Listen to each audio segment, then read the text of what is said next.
name is Erin, and I am a high school student. I'm going into 12th grade currently. For my school, the seniors have to come up with a project to work on over the year, and this channel is my project.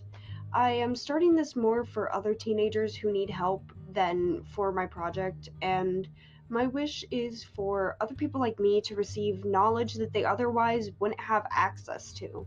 I know when I started my recovery journey that I had no idea what I was doing or where I was going with it. So if you find yourself with a strange diagnosis and want to know how to start learning about it, come to my channel, leave a comment, and I'll try to cover it. Don't let my age deter you either, because I'm working very closely with multiple different professionals, including my own therapist, to ensure that all the information you see is accurate.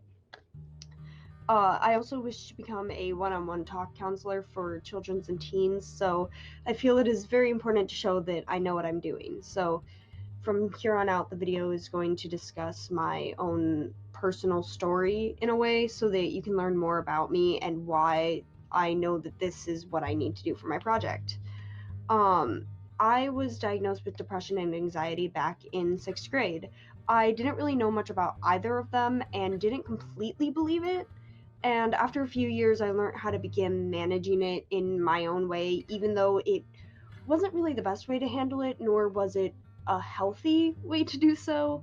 And I started my journey completely on my own. My parents were divorced and constantly arguing. They had a lot of issues. I was at a school that I didn't fit in at all, really. My friends came and went. None of us really knowing how to handle any of our issues because it's middle school. Like, no one knows how to deal with their stuff then. I continued to get worse for years. Things seemed so dark, and I didn't really think there was a way out. I had already been going to counseling for years, but nothing really helped. I didn't even really think I needed it. Like, I wasn't crazy, so why did I need to be at therapy? And when my doctor brought up my medication, I was willing to try it, but I was kind of resigned against it. Stigma kind of ran my life about it. The first two medicines we tried didn't really work, and I started hiding them, avoiding taking them. Back in 2016, I ended up going to an outpatient facility. Basically, it's going there instead of school, and then I come home for the weekends and nights so that I can sleep at home. And it was one of the best things that I could have done. It was really, really scary to be sitting in the hospital, though, for me to be in that place. And I didn't really want to go at first, but it helped me like a lot in recovering. And even though I had been through that and dealt with a lot of my issues and learned coping skills to manage them, I still had a long way to go.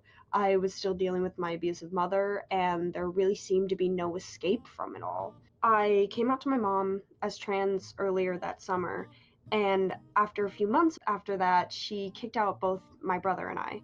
And despite how harsh this sounds, it was something that helped me greatly. It really improved my life, as upsetting as that can be.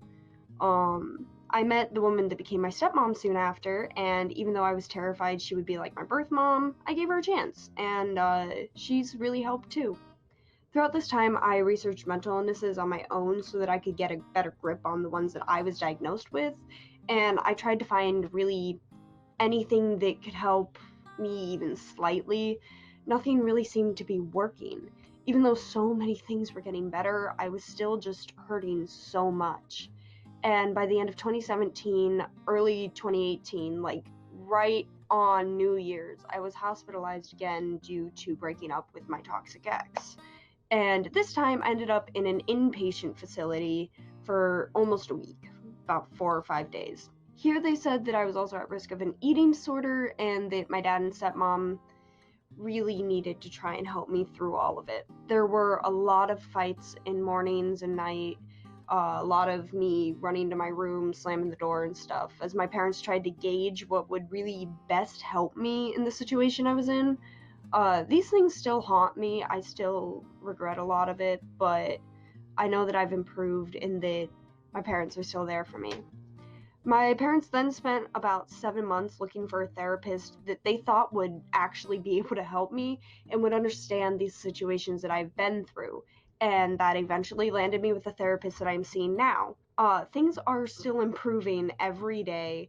I've been able to cope in safe and healthy ways for a while now since I've been hospitalized, and I continue to improve. It's mid 2019 and I am in one of the best places that I have really ever been in. I am living proof that you really can get better and manage your illnesses, and that you don't have to sacrifice who you are for that. I have friends, a loving family, and just so many things going for me.